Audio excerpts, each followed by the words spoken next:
Hello guys, ഇന്ന് ഞാനും യശോദേട്ടനും കൂടി ഒരു ട്രിപ്പ് പോവുകയാണ് ബാംഗ്ലൂർക്ക്. അങ്ങനെ ഞങ്ങൾ കോഴിക്കോട് റെയിൽവേ സ്റ്റേഷനിലെത്തി. യശ്വന്ത്പൂർ എക്സ്പ്രസ്സിലാണ് പോകുന്നത്. ഫസ്റ്റ് തന്നെ ടിക്കറ്റ് കൗണ്ടറിൽ പോയി കുറച്ച് കാര്യങ്ങൾ അന്വേഷിക്കാണ്ടായിരുന്നു. ഞങ്ങൾ ടിക്കറ്റ് ആദ്യം വെയിറ്റിംഗ് ലിസ്റ്റിലായിരുന്നു ബുക്ക് ചെയ്ത സമയത്ത്. പിന്നെ അത് RAC ആയി. പിന്നെയാണ് കൺഫേം ആയത്. കൺഫേം ആയപ്പോൾ രണ്ടുപേർക്കും ഡിഫറെൻറ്റ് ബോഗീസാണ് കിട്ടിയത്. ഞാൻ S7-ലും ആഷി S11-ലും. അപ്പോൾ അതിൻ്റെ ചെറിയൊരു വിഷമമുണ്ട്. പിന്നെ വിചാരിച്ചു TTR വന്നിട്ട് TTRൻ്റെ അടുത്ത് സംസാരിച്ച് നോക്കാം. എന്നിട്ട് എനിക്ക് അങ്ങോട്ടേക്കോ അല്ലെങ്കിൽ ആഷിക്ക് ഇങ്ങോട്ടേക്കോ വരുന്ന രീതിയിൽ ഇരിക്കാൻ പറ്റുന്ന രീതിയിലാക്കാമെന്ന് വിചാരിച്ചു. ഇതാണ് എൻ്റെ ബോഗി. പിന്നെ TTR വരുന്നവരെ വെയിറ്റ് ചെയ്തു. ഈ കാണുന്ന ആൾക്കാരൊന്നും TTR വന്ന സമയത്ത് ഉണ്ടായിരുന്നില്ല. കുറേ പേര് പോയി. അങ്ങനെയാണ് ഫാമിലീസ് കയറി വന്നത്. അപ്പം ട്രെയിൻ എടുക്കാൻ തുടങ്ങി കുറച്ച് കഴിഞ്ഞപ്പോൾ എനിക്ക് പിന്നെ വിശക്കാൻ തുടങ്ങി. അപ്പം ഞാൻ മുന്നേ ലേസൊക്കെ വാങ്ങി വെച്ചിട്ടുണ്ടായിരുന്നു. ലേസ് കഴിക്കാൻ തുടങ്ങി. കുറച്ച് കഴിഞ്ഞപ്പോൾ എനിക്ക് ബോറടിച്ചു.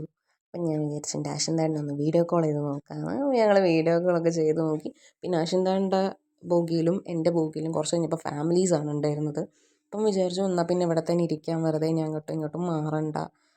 TTRും പറഞ്ഞു വേറൊരാൾ ഓക്കെ അവിടുന്ന് വരാൻ ഓക്കെ ആവുകയാണെങ്കിൽ മാത്രമേ ഉള്ളൂ എനിക്ക് അങ്ങോട്ടേക്കോ അല്ലെങ്കിൽ ആഷിക്ക് എൻ്റെ ബോഗിയിലേക്കോ വരാൻ പറ്റുള്ളൂ. അപ്പം ഞങ്ങൾ ഓക്കെ വേണ്ട, നമ്മൾ ഇരിക്കുന്നിടത്തിൽ തന്നെ ഇരിക്കുക അങ്ങനെയൊക്കെ വിചാരിച്ചിരുന്നു.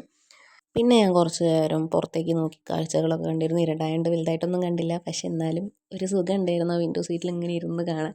കുറച്ച് കഴിഞ്ഞപ്പോൾ നമ്മൾ കുറ്റിപ്പുറം സ്റ്റേഷൻ എത്തിയത്. ഞാൻ 3 കൊല്ലം LLB ചെയ്തത് കുറ്റിപ്പുറത്താണ്, അതുകൊണ്ട് എടുത്തതാണ്. പിന്നെ എല്ലാവരും ലൈറ്റ്സൊക്കെ ഓഫാക്കി ഉറങ്ങാൻ തുടങ്ങി. അപ്പം ഞാനും വിചാരിച്ചെന്നാൽ കിടന്നുറങ്ങാൻ, ബാക്കി നാളെ